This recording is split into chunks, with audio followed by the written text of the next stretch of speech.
What would you say is your biggest mistake? Oh, there are too many to list, really. Trust people Right. that have let me down. Yeah, it happened in business. It's happened personally, obviously, as it happens to all of us. It happened in politics. What's your biggest regret? You know, I've survived a plane crash, had cancer, been through a massive road traffic accident where I smashed to bits. And if you knew the end was coming, what would you regret? Does money buy happiness? No, absolutely not. But having no money at all can make you very, very unhappy. So it's a balance here, and you have to get it right. You know, living financially on the edge is blooming miserable, and there are millions of our fellow Brits going through this right now, really going through this. I live in the North Downs in Kent, where Greater London extended in the 60s. We're right on the ULEZ. I've never seen people so scared and worried about the £12.50 a day. Yeah, they can't afford it. No. They're matter than me, I've got a nice car. You know? Yeah. So no. And having lots of money brings huge problems. I mean, a lot of very, very wealthy people have terrible internal family disputes and security issues. But I have to say, you know, here I am today, and we're several years on from being an MEP. When I really was, you know, I had to protect my kids because of my public profile, which meant private schools away from everybody. You know, my outgoings are more than my income for many, many, many, many years. And you see everything you've saved whittled down and think, God, you know, can't buy a new car, can't go on holiday. I've been through all that. And now I've got a decent income. Yeah. And, you know, one hopes, touch wood, that your health, you know, because none of us know, that your health survives and you can have a decent retirement at some point. Oh, I never retire, but I'm just kidding myself, really. But no, having financial security does make you a lot more content when you wake up in the morning. And I would just, it's funny, isn't it? Well, I'm not sure we're inculcating in young people that success is a good thing. No, well, I find this a big problem where money is a dirty word in this country. Yeah, ambition's gone. Yeah. You know, and everyone wants to just sort of chill and be happy. So no, I think aiming for financial security stroke success, and that's the right way around. What would you say is your biggest mistake? Oh, there are too many to list, really. I've made lots of mistakes. In my personal life, lots of mistakes. Can you give us an exclusive, Nigel? No, Yes, you can. No. I don't know, I suppose. Do you know what I really think is this? I think that we're all good at something. We need to find what it is. I was really lucky. I found what I was good at, but I wish I'd found it much earlier. And what would you say you're good at? Communicate. Communicate.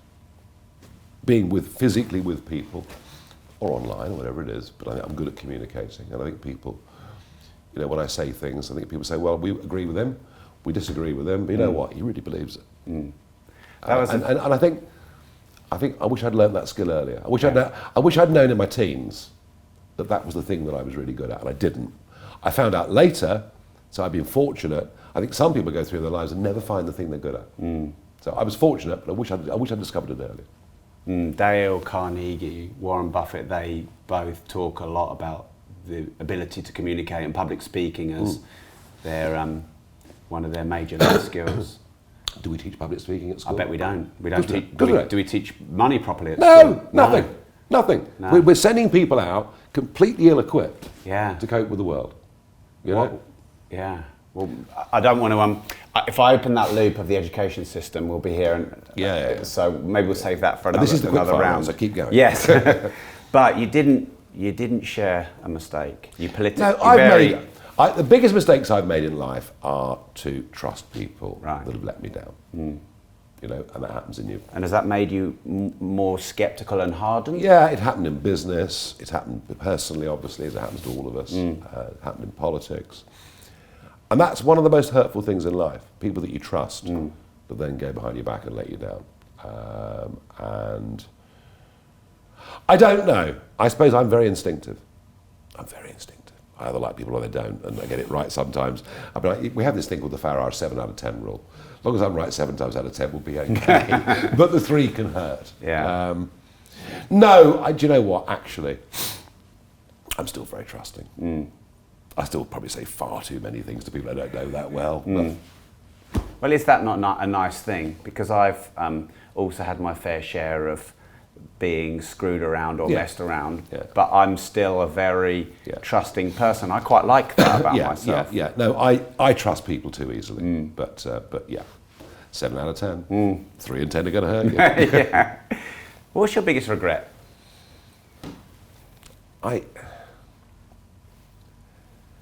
sometimes think about this because I'm going to be 60 next year, and I've survived a plane crash, had cancer, been through a massive road traffic accident where I smashed to bits and spent months in hospital. Not lived the cleanest of lifestyles. Well, I'm not in too bad a nick, but so I have thought to myself, I wonder what, if you knew the end was coming, and you look back at your life, what would you regret? I think there is one thing I will regret. I can't change it, but I wish I'd been there more for my children, really. But pursuing the kind of single-minded careers that I've pursued, working abroad, whether it was in the European Parliament or in America on business or whatever it was.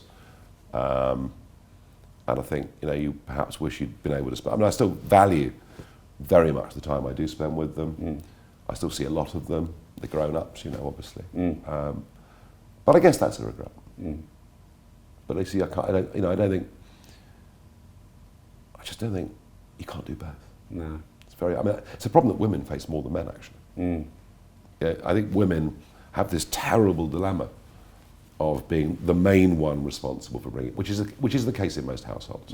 Not all, but most. And they've got this terrible dilemma of trying to bring the family up, and if they want to pursue their career as a lawyer or whatever it is. I think more women than men probably would look back in life later and say that, I guess. Hey, quick, before you go, if you want to watch the full, raw, uncut version of this episode in detail, no holds barred, you can watch it here. But before you go, make sure you like this video, subscribe to the channel, and turn the notification bell on.